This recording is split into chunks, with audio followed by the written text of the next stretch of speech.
Hey everybody, sorry about that. They put a break in because I was playing music. So we restarted. So we're going to wait till we have some people. I invited some people to the conversation. Mom, it's so late. It's not working. It's not going to work. How are we going to talk? It's way too late. Are you connected to Taylor's Wi-Fi? You connect to Taylor's Wi-Fi so you're faster. No, you're not. You're not connected. Right there. There you go. That'll be a little faster.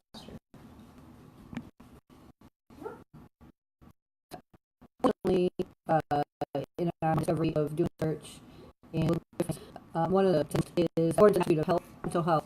Suicide is the leading cause of death in the United States. That's more than cancer. That's more than automobile accidents. What? What'd she say? Unconnect Wi-Fi. Okay, hold on. It's getting patchy now that you're on the Wi-Fi. Okay. Slow connect. All right, I hope everybody's still there. There we go. If you can just comment if you can see me. Say hi.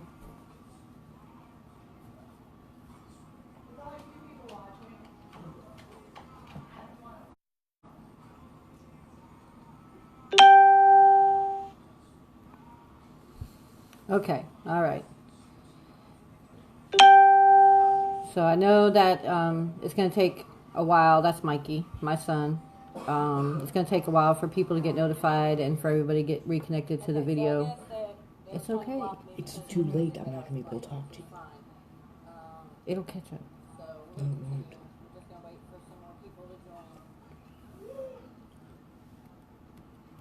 won't. I commented and it's not showing.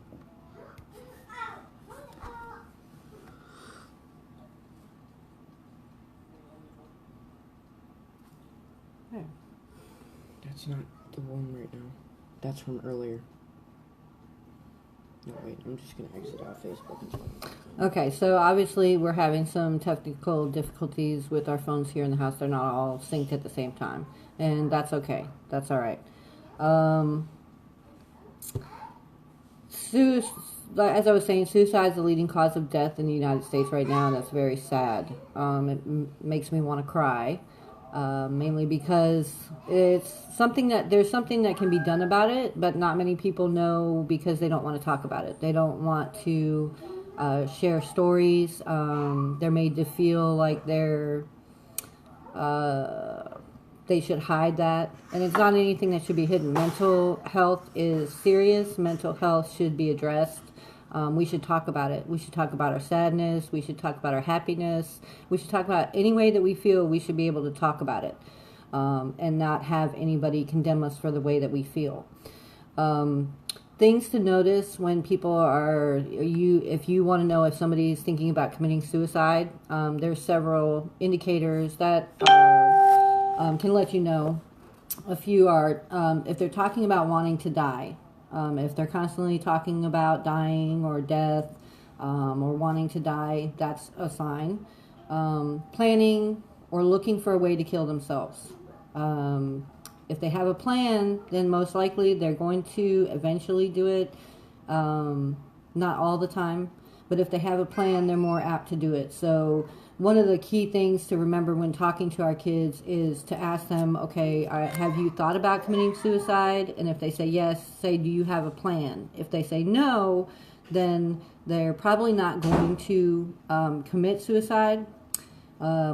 It's not necessarily that they won't, but if they don't have a plan, they have to come up with that plan. And most of the time that takes us to the next level of taking that next step. And death is permanent. Death, you don't come back from death. Death is gone, bye, not here anymore. Talking about great guilt or shame. If they're ashamed of something that they did and they're guilty of doing something and they don't want to talk about it, or they talk about it all the time, that they feel guilty. The best way to address that, if you hear somebody talking about that, is for them to go to whoever they feel guilty for hurting or whatever guilt they feel and get it off their chest. Once you get that guilt or that shame off your chest, then you don't carry it anymore. it's gone because you resolved it either by letting that person know and they don't want to be friends with you anymore, or that it's in one way or another it's resolved. 9 times out of 10 you can be friends again if you work the situations out. Talking about feeling trapped. If you feel like you're trapped and you have nowhere to go, that is definitely something that takes you into depression. It takes you into not thinking that there's a way out and thinking that nobody's going to help you. And that's not true. There's lots of people that can help. Feeling unbearable pain, talking about being a burden to others. Nobody is a burden to anybody. And I don't know why some people think that they feel like they're a burden. We're on this planet to help each other. That's what we were put here to do, was to help each other, make each other feel good, to make each other understand that we're all in this together. We're not alone. We're all in this together. Sometimes we may feel alone, and sometimes that's because we do it to ourselves. I know that I've felt alone many times because I don't think anybody understands what I'm going through, but then, I know that there are people out there that feel the same way that I feel. Extreme mood swings and saying goodbye to friends and family. So if you have someone that, just says goodbye, you've done so much for me, and leads you down a path to think that you're not going to see them again, they may be thinking about committing suicide. And again, the best way to address that if you're talking to a child is to say, okay, are you having thoughts of killing yourself? Do not be afraid to say that to your child. We'll talk to my son later on, and I'll show you that you can say that to your child in a caring manner, and they take it the way you say it. They take it to understand that you care. You care. If you don't ask the question, you won't know the answer. Don't be afraid of the answer. Don't be afraid of the question either, because it's not anything to be afraid of. Suicide is not a scary word. It's a word that we use to describe it when it's the act of causing one's own death. That's what suicide describes, and it's just a word that describes an action. It shouldn't be any scarier than work. Work is a word too, and I don't like work, but I go to work. But anyway, we have some people with us today that are going to share their stories. One is my daughter Taylor, who I'll bring on, and she's going to share how she feels and how she's felt in the past. I'm going to go ahead and see if I can get her on here. Okay, so I'm just waiting on her. Let's see. Taylor, why can't I get you, Taylor?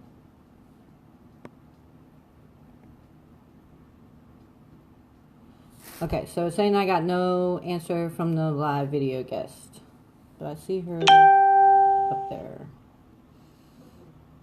So this thing isn't as flawless as I thought it was.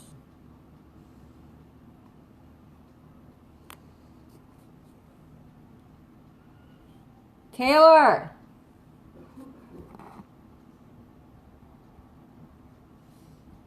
Why is it?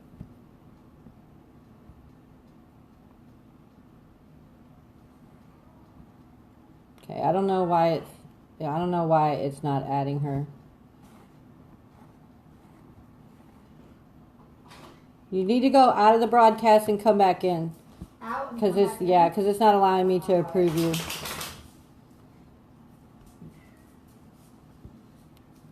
Okay, so we're going to talk to Mikey now because so Michael is 13 years old. He is last school. There you are. Hey, Michael. Sometimes he's very quiet. He doesn't have much to say, but a lot of times he does have a lot to say. On the subject, I have asked him, Michael, have you thought of committing suicide in the past? No. Okay. If you were to think that you be thinking about those thoughts, do you have somebody at school, if it happens at school, do you have somebody at school that you think that you can go to?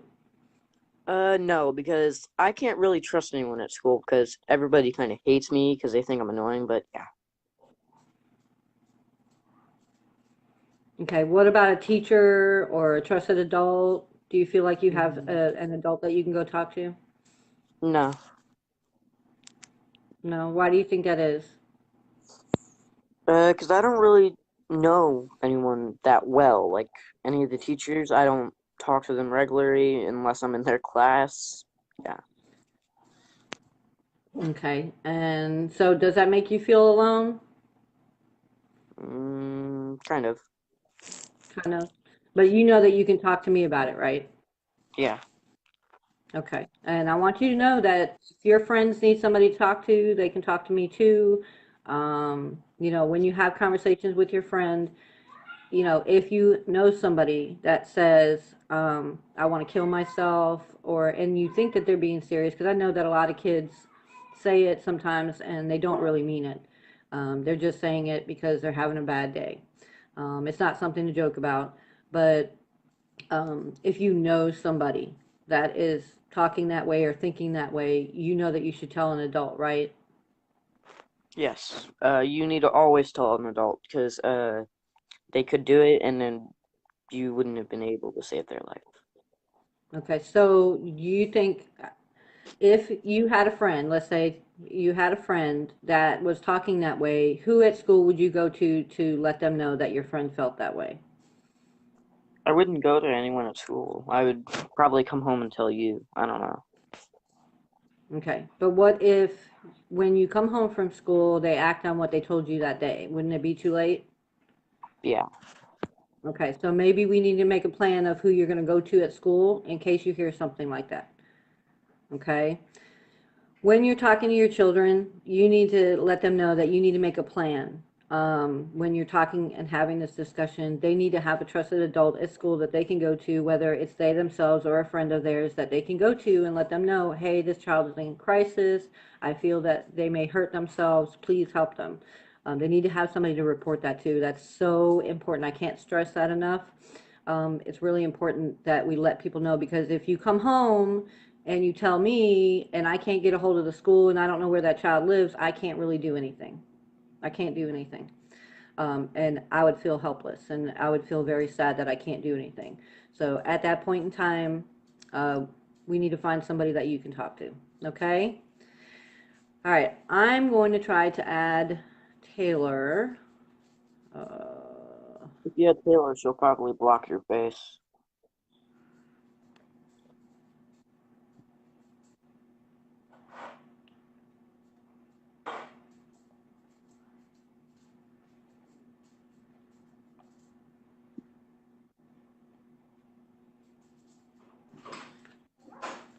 Taylor, go ahead and request to be added to the conversation.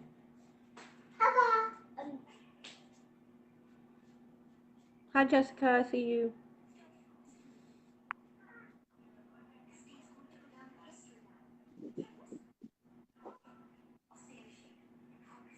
So it's Taylor, Jessica, and Ladea.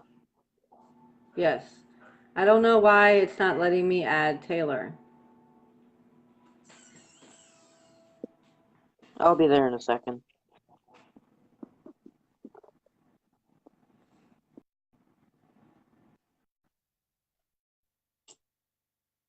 Taylor.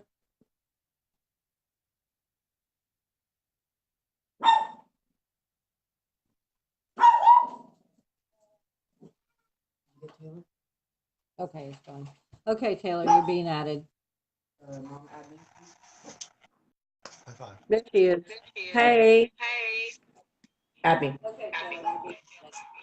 Okay, so Taylor, do you think that this is a conversation that we should have had with you um, when you were younger? Absolutely. I feel like it's a conversation that parents should always have with their children and should always leave that communication open and let their kids know it's a safe place for them to talk about that type of stuff.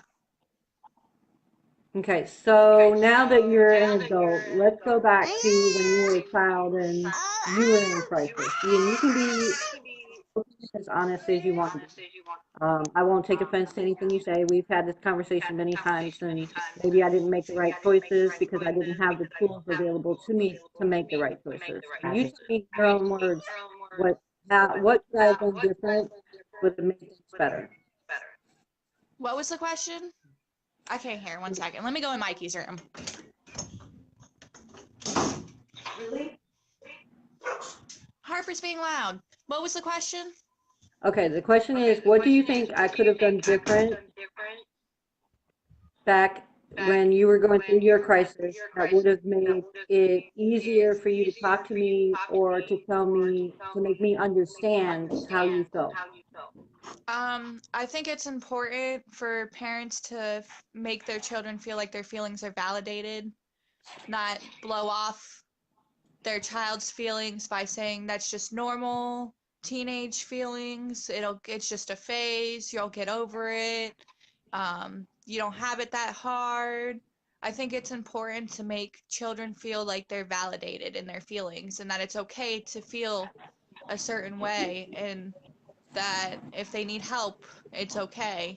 Even if it's petty stuff, even if it's stupid high school drama, middle school drama, I think it's important for parents to make their kids' feelings feel validated rather than blowing off their feelings or like it doesn't matter and stuff like that. Okay, so when you were going through your crisis and you were admitted, what did you experience? What, from the beginning to the end, what was your experience? Well, I And was in my you don't have to name names, and that's another thing people are sharing. I don't want you to name a school. I don't want you to name an organization. 'Cause we're not here to blast them. We're just here to talk about what solutions we need to fix, what things we need to fix. right. Well, when I was Baker acted, I was in there for 9 days. Um, I went through a lot of different medications. I didn't feel like I was being helped. I felt like the main goal was for them to medicate me. They were trying to find the medication that worked right. They didn't really talk to us that much. They just talked to us like really how does the medication make you feel? It was mostly about the medication. And a lot of the staff, I feel like they're not properly trained or they're overworked to the point where they don't treat the patients the way the patients should be treated, especially in that environment. They treat the patients like they're burdens. The first medication they put me on gave me anxiety attacks, and I remember one of the nurses coming back from lunch, and he was like, "Whatever you're freaking out about, Taylor, it's not that bad. Just get over it." I remember a lot of whenever I was in there, it wasn't really helping us.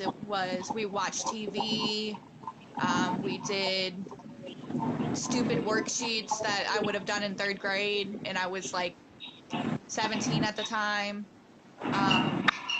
And we just did like stuff to keep us busy, and it made you feel like you weren't really a person when you were in there, which I can understand them keeping stuff from us or whatever, but the way that they treated us and stuff like that, I feel like they weren't properly trained to deal with what they were supposed to deal with. I feel like at the end of the 9 days, I feel like I didn't get any help. All I did was get medicated. Okay, so what helped you overcome that and get through it and get to the point now where you're not thinking about suicide and you're not thinking about the terrible things. You're thinking more positively. It took a while to get over it, if you want me to be honest. Coming back home, I did feel like I was isolated. Going back to school, I had issues. A lot of people knew. Um, so it was hard. But when I found out, and then whenever I found out I was pregnant with Harper, I was 17, whenever I left the house and everything. Um, whenever I found out I was pregnant with Harper, I was scared.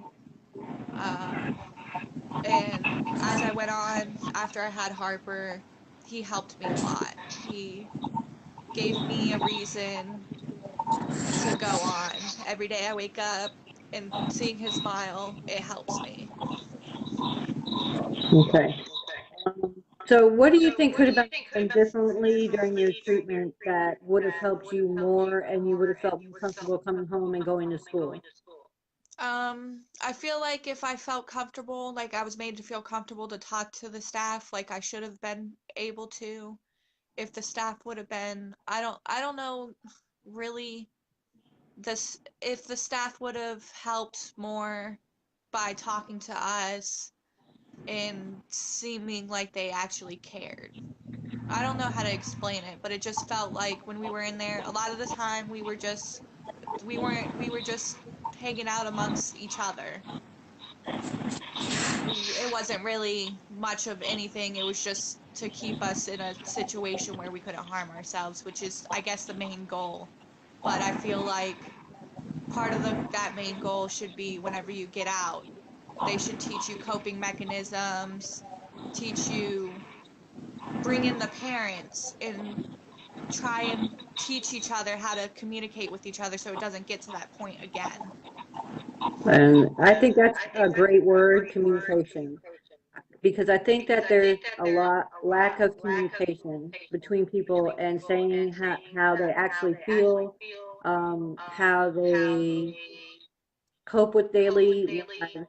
There's no communication like there should be because I think that even what we've gone through in the last year and in a couple months, um, 12 months, but I think it had there been more communication about how Brian was feeling, then I think that we would have been able to get through it and we would have been able to get past it. And I know that there's a lot to that, and I'm not going to throw that in here with you.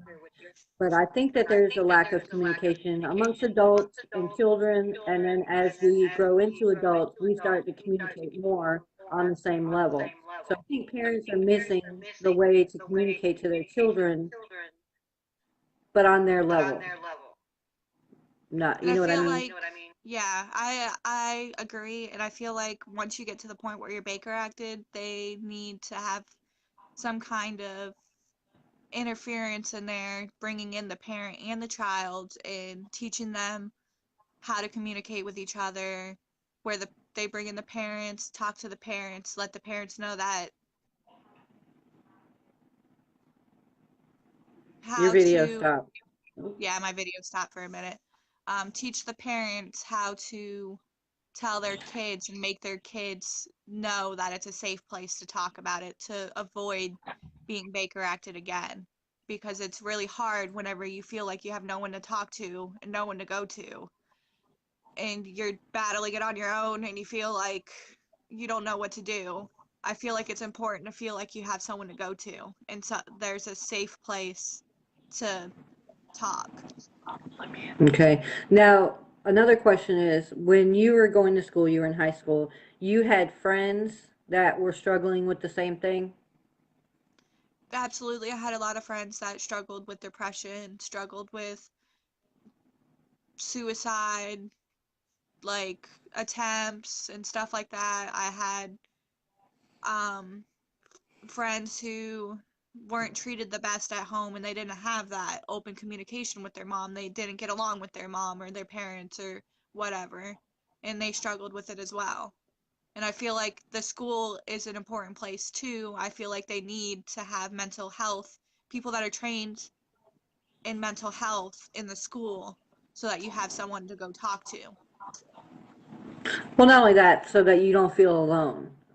Because I know that as you kids talk amongst yourselves, maybe you share with Lisa, but Lisa doesn't share with anyone else.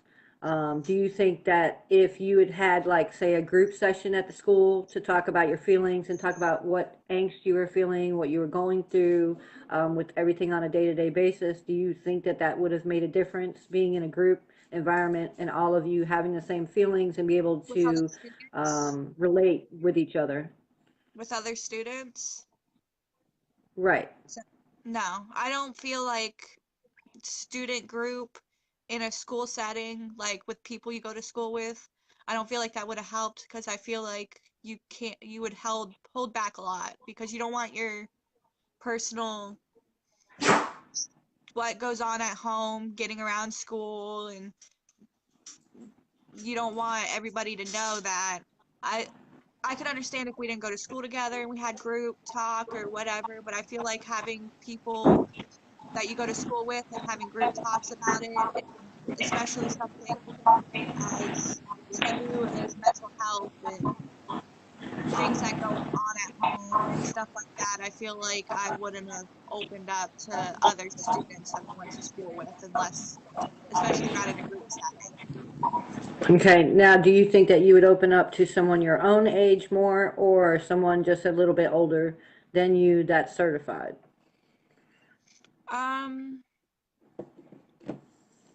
It depends on how, if I feel like it's a safe place to talk about it.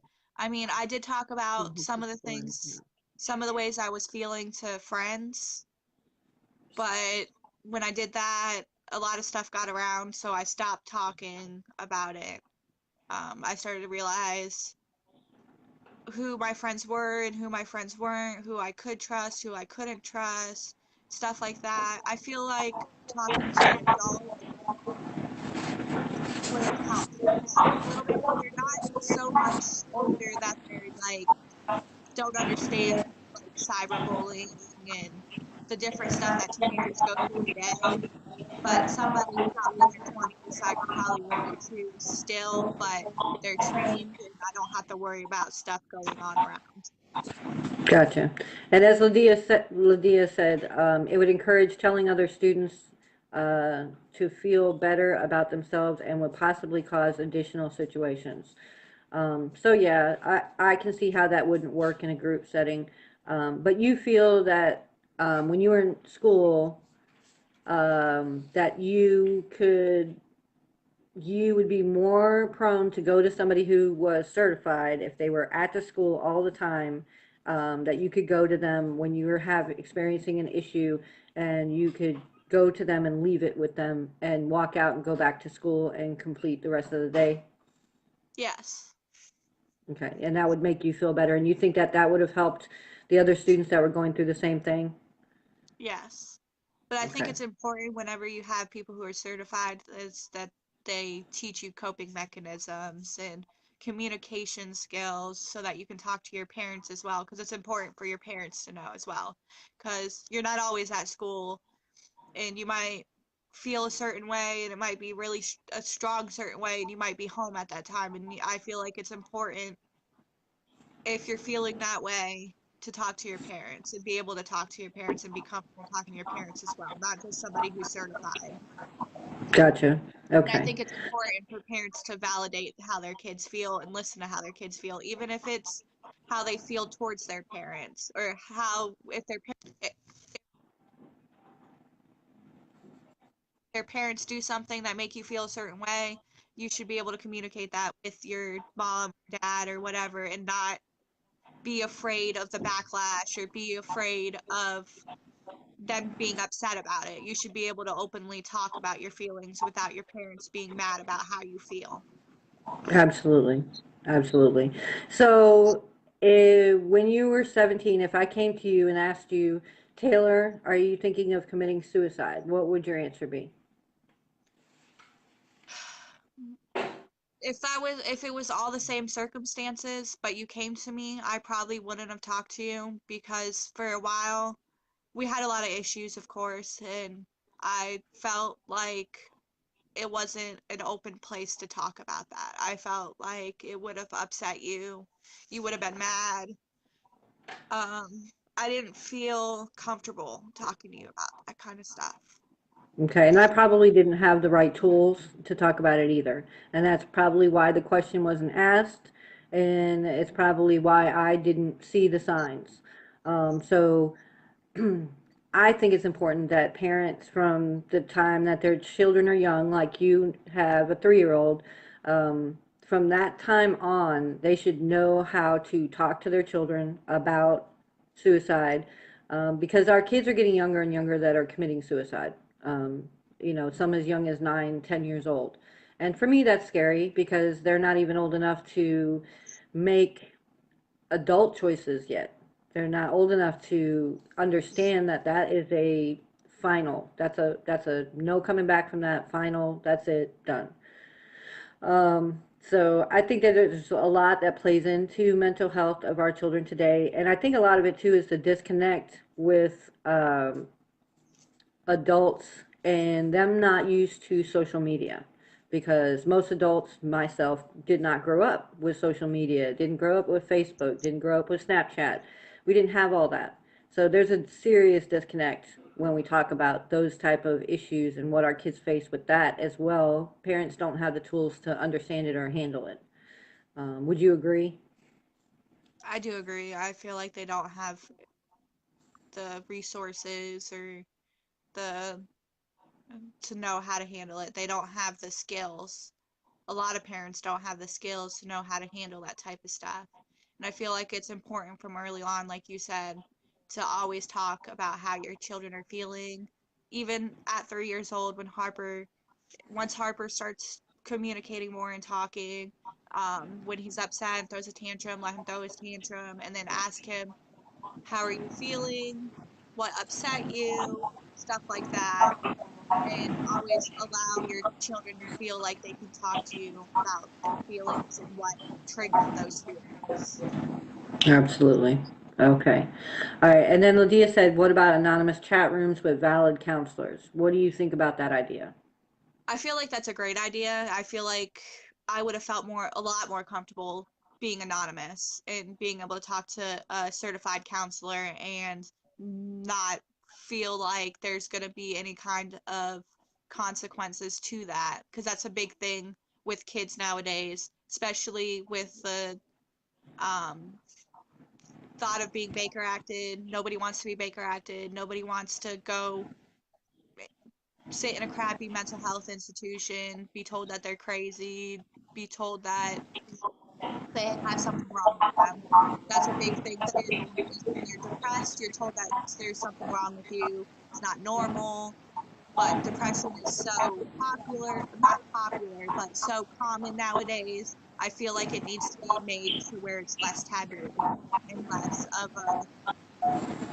of something to hear and more something to um, learn how to cope with and learn how coping mechanisms of getting past it and feeling better about it, because it's not something that goes away. 9 times out of 10, if you have depression young, you're gonna struggle with it your whole life. It's an imbalance. It's not just curable. It's not just gonna go away one day. And you're always you. It's. I feel like learning coping mechanisms is really important. So, do you think that it would be smart if someone put together, say, a coping class for adults, so that adults can learn how to cope with, say, kids using social media, what kids cope with today, so that we can teach our youth, how to cope with it? Because I can be honest with you, we don't know how to cope with it. I'm going to tell you right now, I don't know how to cope with it. I don't know how long I should let Mikey play video games. I know that he shouldn't play them in the morning before he goes to school, because if he gets angry, he's going to carry that anger with him all day. And he's not going to concentrate on what he needs to concentrate in school. So I don't know what the fine line is, and I don't think anybody knows, to be honest with you, because we're in a generation now where my generation is in charge, and your generation is just coming up, and we're so far apart. We're just far apart. So I think that there's a gap there. There is So a gap, and I think it is important.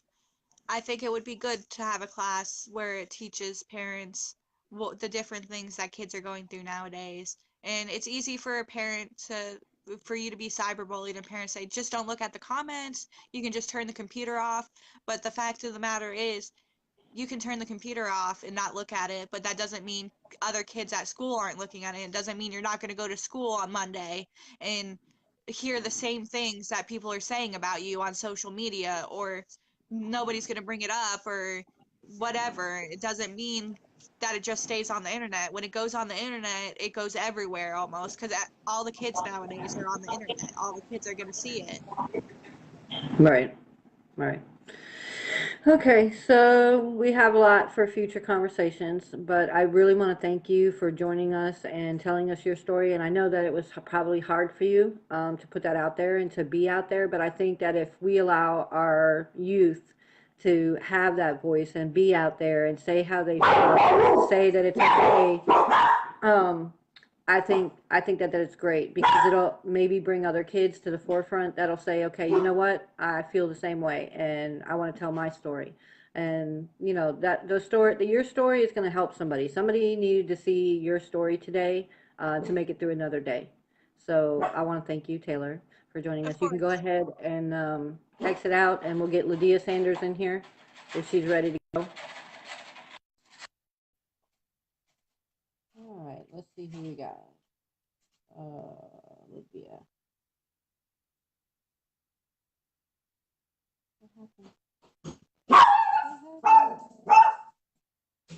Okay, Ladea, I don't know what's going on, but if you could request to join again, that'd be.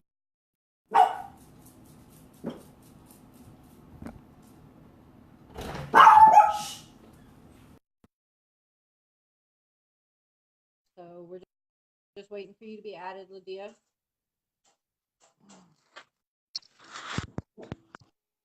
Hey, Robin. Hey, what's I'm fine. You guys did great. Thanks, Taylor. Thanks, Mikey, for being on the video. And thank you for opening the conversation. I think it's my pleasure. I think that both of the kids and you said something very major. The biggest thing is communication and the conversations happening. Absolutely. Whether they're, that's why I asked about the anonymous chat room type situation, because even with that, there's a conversation. And in everyone that I've talked to or experienced having these issues, one of the biggest things is that conversation. If somebody had just said hi to me that day, if somebody had talked to me about how I felt, if I communicated with someone. So I think those conversations in general are the key communication, whether it's with, if we'd like it to be with our parents, have, whether it's with a parent, whether it's with someone at school, whether it's with an anonymous person on the internet that's a valid person to talk to. Those conversations have to happen. That makes us feel connected. And I think one of the things with social media, one of the things that the kids are looking for, even adults, are looking for a connection. Like, I'm looking for someone that understands how I feel, that I can connect with, like-minded individuals, and I want to. Unfortunately, social media doesn't give you that connection because you only see what a person wants. Right. So they're saying, "Oh, I'm fine today," and they're cutting and bleeding, or they're very, very depressed and crying the whole day, but on that 1 point of the day, they're fine. And because you're not connected with them in any other way, you're not calling them on the phone to hear their voice. You're not even doing a live chat like this. So you can say one thing and be in your pajamas and be crying and depressed sitting in a dark room and say, no, I'm fine. I had a great day. So without that connection, we're missing something. And I think we all need to work harder at making those connections and making them possible for our kids, however it may happen. Absolutely. Absolutely. Okay, so the one thing I wanted to talk about was the Baker Act, the Florida Mental Health Act. That is where when our children go to, I know that you're in Illinois, but when our children go to school and if they tell somebody that they are having a feeling of they want to kill themselves, they bring in a police officer. And so the police officer asks them, do you feel like you're going to harm yourself? If that child says yes, then immediately that child is Baker acted by that police officer.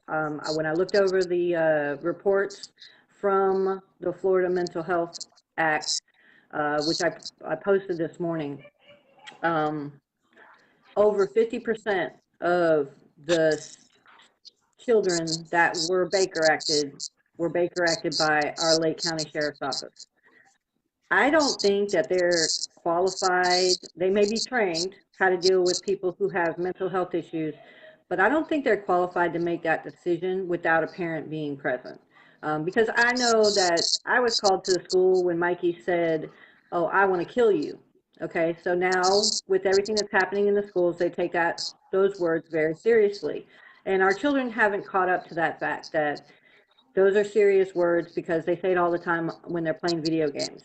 And that's what he was talking about, was he was playing a video game with a friend and he says, "Oh, I'm going to kill you on the game." So the police officer, luckily they called me and I was only 10 minutes away. So I made it to the school in time to talk to the resource officer and say, "Okay, he didn't mean that. That he was talking about a video game. He is not going to harm himself. He is not going to harm anyone else." Way that they talk when they play video games. And we had a very long conversation about Mikey and what Mikey does and what the kids do. And so he understood that Mikey is not a threat to himself and he's not a threat to others. So I was one of the lucky parents that was able to get there in time to stop any action happening.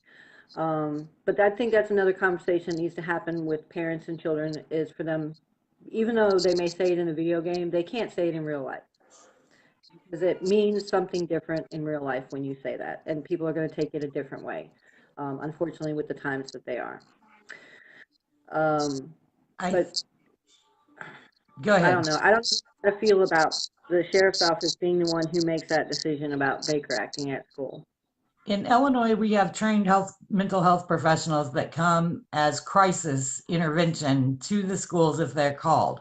They still have the right to kind of Baker Act, as you're calling, like institutionalize the child for observation and things of that nature. But they're qualified mental health professionals. They're not the police officers. They're not the guidance counselor, the teacher at school or things of that nature, resource officers. They're actually trained mental health professionals called in from the mental health agencies, and they have a crisis staff. They do allow it to be done without parents' involvement for 90 days here. So for 90 Wow. days, your child can be counseled at school. Like, let's say the person that comes to evaluate says, I don't think they're really a risk to themselves or someone else, but I do think they have some issues going on that they need to talk about. So they do counseling for 90 days, where a counselor will come to the school and talk to that child for 90 days without the parents knowing. One of the things that comes into play with this, because I used to be that person. So one of the things that comes into play with this is that when the children don't want their parents to know that they have counseling or that they've been in trouble at school, the children will actually refuse to go to counseling after the 90 days. And also, a lot of the parents are disconnected. When we're talking about we would go to school with our kids, or you went to school with Mikey, a lot of parents don't show up. Right. And so there has to be a system to at least try to assist these kids in getting some help. Now, the hospitalization, of course, they have to call a parent for that, them to be hospitalized, but they don't have to have parental consent to hospital. If it's considered a life-threatening situation for themselves or someone else, they can be hospitalized without parental consent. But Right. then once they're hospitalized, the health institution then comes in and has planning meetings for the parents. Parents are required to come to the planning meetings. When they leave the facility, there's a meeting to find out where the best placement is for that child. Is it okay to send them back home? Is it okay to send them back to that school? Is it okay? Where do they need to be that will be best for their mental health?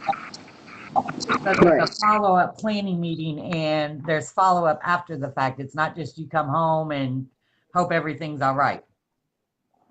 Gotcha. Okay. Now, I was looking over some statistics, and there was a 92% change from 2010 to 2016. A 92% increase in children being Baker acted, and obviously children having mental health issues. I don't know. Unfortunately, in that report, there weren't indicators. Like, what did the child say that indicated them to feel the way that they feel? Whether it be bullying, whether it be they have mental health issues previous to being Baker acted. They're not, I didn't get a full understanding of the report. It's just statistics, unfortunately, because we need to know where it's coming from. Is it coming from them being exposed to social media? Is it coming from bullying in the school? Is it coming from homes that are torn apart and these kids don't know how to react to that and they don't know how to communicate that? That I think that leaves unsolved answers or solutions that are left on the table that somebody needs to pick up. Somebody needs to pick up what are the solutions to those, because I don't think anybody has the answers. There's no clear answer of what to do about the situation, from what I'm understanding and from what I'm seeing from our schools going through the. Can you hear me? Okay. Yeah, I can hear you. Okay. But from what our schools are trying to do as a reaction instead of being proactive, the reaction is okay. Put the kids in the office, call the officer in. We'll see if they're a harm to themselves, and then if they're not a harm to themselves, even if they are, I found that with Mikey, when I went to the school after Brian passed, and I went to the school and said, hey, I need help for him because he's struggling. I don't know if I can provide that help to him because I'm struggling too. We were left on a waiting list. And it's because we only have one agency that handles the schools. One Right. agency, and that's for, I think they cover like 3 different counties. So they take all of the intakes for Baker Act, which I figured it out, and it was 8.9 a day. 0.9 a day, people Baker acted. So you're talking about 9 people a day get Baker acted and are in there for a 72-hour hold. So you talk about 3 days, you now got 27 people that are in one facility at one time, besides all the people that are there rotating through their 72 hours. But you have, at least within 3 days, you've increased the population by 27. So there's no opportunity, like Taylor said, to get the coping mechanism. There's no opportunity to get enough information to be able to recommend what type of treatment. Not even enough time for them to decide, okay, are they bipolar? Are they just experiencing one-time event? And I don't know what the answer is, and I'm scared because I don't know the answer, and I don't think anybody has the answer. I don't think there's any one blanket answer because there's multiple causes. These are effects of those multiple causes. So I don't think one answer or one thing that will work for across the board. Medication is not going to work across the board. Certain counseling techniques are not going to work across the board. I don't think group sessions are the answer, especially in schools, because what happens is when you take a group of people that are already feeling negative about themselves, especially in that school setting, they will go outside of that meeting and talk about the different things. Well, at least I'm not like so-and-so. He's way worse than me. His parents hit him or whatever, or and that's why they do this, or I'm not as messed up as she is. She already cuts herself, or whatever the situations may be. And so it gives Right. them a way to feel somewhat better, even in that negative sense, about themselves, to go and I'm not as bad as this kid. And so it gives them something else to talk about. So I don't think group sessions would work inside the school like that. However, group sessions of positivity training could help, where any kid, regardless of if they're feeling negative about themselves, they're doing self-harm behaviors, whatever, could come into that group, that class, and do positive things that they can feel proud of themselves for and proud of each other. It would gain a network of kids inside the school that are all doing the same things. Like, remember the like kindness awareness. Maybe we Right. run a campaign in the school to do kind acts for other kids in the school, but at the same time, they're being kind to each other. They're trying to help their school. If this was this way, it would make the school a better place to be in. So they're addressing the issue in the school themselves. They're being proud of themselves for their accomplishments. And it's a positive environment. It's not focusing on the suicide. It's not focusing on the negative things that another kid could talk about. It's only focusing on the positive. But at the same time, it's teaching them how to better cope with negative things that are coming into their life that are making them feel that way. That makes Right. Yeah. that might But be then a, there's the that but might then be there's a, the other I'm sorry. There's the other dynamic of the parents and the parents getting the coping skills to be able to handle what their children are going through. right. So there needs to be a solution for that as well. And even if you get parents involved in these same groups, like, hey, mom, I'm involved in, or hey, Robin, your child is involved in the Boss Up program at school, and it's building our own success stories. And we'd like you to play a part in that. We'd like you to be a director for that. We'd like you to help them with this bake sale, whatever. By getting the parents involved in those positive situations, it builds communication between the kid and the parent as well. Right. But there needs to be coping skills taught, and there needs to be better things communicated. Hold on just a second. There needs to be better communication skills. I'm going where you guys can see me again, but there needs to be better communication, and we're not going to do it by continually discussing the situation, because it's the situation that people are avoiding. We've got to build relationships that makes it comfortable for them to talk, and whatever means that may be. As far as the Baker Act and things of that nature, I think the communities in general can set up, just like you and I both have went through the mental health first aid class. Right. I think those classes could be expanded and still offered freely, where maybe it's a 6-week class that goes more in depth, so that you had professional people, because the police officers aren't trained any more than we were. Right. Like in my local area, our police officers don't have mental health training. They can be pretty much anybody that doesn't have a criminal record that applies, and can get through the process. So they don't have mental health training. Neither do a lot of our hospitals. So when somebody comes in that's had a suicide attempt, a lot of our hospitals don't have mental health training. So we could be trained just as efficiently as the nurses, someone that works on a psychiatric ward as a healthcare attendant. We could get that training and have somebody available for the schools to call if this crisis came up. So those waiting lists were not so long. And so that there was somebody valid to talk to. So I think a training program for average people that want to volunteer to do that type of thing would be an awesome thing in every community. I just found that the one that we discussed this yesterday, the one that we went to, I've had mental health training, and it was very, very basic. I don't see that assisting somebody that's actually in a crisis.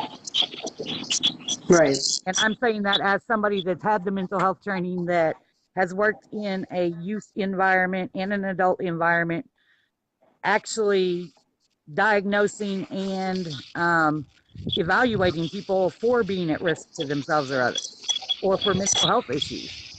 And I don't think that would have done it on any case that I've ever been on any situation I've ever been on. That training that we had, I would have been lost. Right. Well, that's definitely something that we need to think about for our community. And, hopefully our communities see that we're talking about it, and we can continue the conversation in an open environment without judgment. I don't want to judge schools. I don't want to judge our mental health facilities. I just want to find answers. I want to find what we can do as a community to help our children. That's our number one, my number one concern is our children, because we're losing too many children to mental health issues or bullying or suicide. Um, they're giving up, whether it be they're giving up school, they're giving up the education that they're allowed to have, they're giving up job opportunities because they didn't get the skilled training that they need, because they don't have a GED, because all these things lead to other things that they're going to miss out on. And I don't want to, compare suicide to, your future, suicide in your future, but I feel like that for kids and we don't stay on top of them and we don't communicate with them, then they may be giving up their future that they could have because And we didn't have that conversation. I'm not knocking the schools or any of the systems that we have. They're doing the best they can with the tools they have. I just think that sometimes in communities as a whole, as individuals, we forget that we already have the tools we need because we have each other. Right. We may need some extra training or something like that, but it would be far less or far more cost effective to train individuals to do that than to deal with a lot of the situations that are going on. So I think that a lot of systems, a lot of people as individuals forget that we already have the tools. We have each other. Right. And each one of us has a set of tools that can help another person. Right. Well, I see more conversations in our future. I know we talked about a lot today and we spent a little bit of time here. But hopefully this video will encourage others to have that same conversation, and we will do another conversation. Maybe in a week or so, we'll do another conversation on the same topic, and hopefully we get people to join. Now, we do have a poll up on Stars Clap that's asking if you've ever thought about committing suicide, and then what your age was when you thought about it or when you attempted, as well as an opportunity for anyone to share a story. You can message it to us, share a story on video. You don't have to show your face if you don't want to, but share your story, because someone out there needs to hear your story so that their story continues. Because I know that a lot of people feel helpless and they feel like nobody understands and that nobody can, compare to their story. But your story is sometimes the same as someone else's story. And you just have to get matched up to say, you know what, if they can go on, then I can too. So we want to continue our stories. So next time we'll be a little bit more structured, and we'll have a wide range of things we can talk about. But I think on the mental health, I think that as long as we're having the conversation and we have other people join in that want to join, we can come up with some ideas of what we can do in our community to make it better for our community and for our children. So thank you, Ladea. Thanks for doing this, Robin. You're awesome as always. You're awesome too. And I want to thank everybody who joined us today. Please share this video once it's done. I will pull it down and then post it to our YouTube channel, which I've changed my YouTube to Stars Clap. So that way now we can post all our videos to our Stars Clap YouTube page, and we can share those with everybody. But share this message because somebody may need to hear it. So make sure that you share it. And just remember, it's a great day to have a great day. So love you, Ladea. Love you, Love Robin. you, thank you all for joining us, and we'll see you next time. Have a good day. You too.